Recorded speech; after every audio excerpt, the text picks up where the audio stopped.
একজন আর্টিস্ট, চারুকলা থেকে পাশ করেছি, কিন্তু ছোটবেলা থেকে স্বপ্ন ছিল এই ফ্যাশন ডিজাইন নিয়ে, কিন্তু আমি চাকরি করার কারণে এটাতে মনোযোগ দিতে পারি নাই। আমি এশিয়া থেকে চাকরি করতাম একটা অ্যাডভার্টাইজিং ফার্মে, তো সেখানে আমার পর্যাপ্ত সময় দিতে হতো, বাট তার ফাঁকে ফাঁকে নিজেই বিভিন্ন রকম জামা বানাই করতাম আর কি, কিন্তু এত জামা রাখার আর জায়গা হচ্ছে না।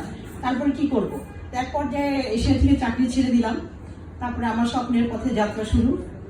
তারপরে আমি চিন্তা করলাম যে হ্যান্ড পেইন্ট নিয়ে আমি কাজ শুরু করেছিলাম, বাট হ্যান্ড পেইন্টে কাজ করলে কি হয়, একটা শাড়ির দাম 7,000, 8,000, 10,000 পড়ে যাচ্ছে।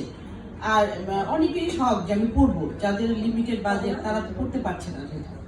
পরে আমি চিন্তা করলাম যে আমি কাগজে ছবিটা আঁকবো, দেন আমি ওটাকে কম্পিউটারে নিয়ে কম্পোজিশন করে দেন আমি ওটাকে প্রিন্টে যাব। তাহলে কি হবে, একটু কস্টিংটাও কমে আসবে, প্লাস সবাই করতে পারবে।